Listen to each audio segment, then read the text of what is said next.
شمال ختیځ زون کې د 108 هونین حمایوي کنډک ترمیماتي ورکشاپ د کندوز امنیه قومندانۍ ته اړوند شو.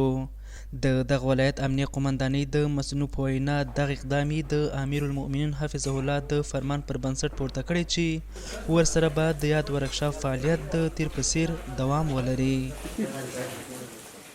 دا ورکشاپ چې د زون په سطح باندې دی تقریبا څلور ولایت دي مربوط کیږي، بدخشان دی، تخار دی، کندوز دی، بغلان دی.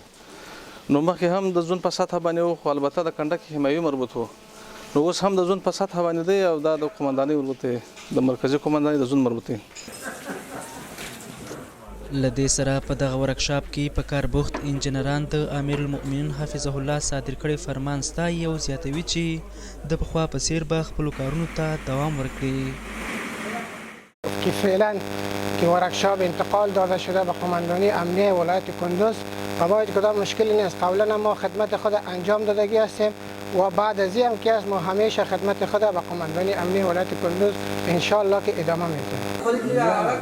دا په داسې حال کې ده چې له دې وړاندې هم امیر المؤمنین حفظه الله د بېلابېلو موضوعاتو په اړه فرمانونه صادر کړي وو چې له تطبیق وروسته یې ټولنه کې ګڼ مثبت بدلونونه رامنځته شوي دي.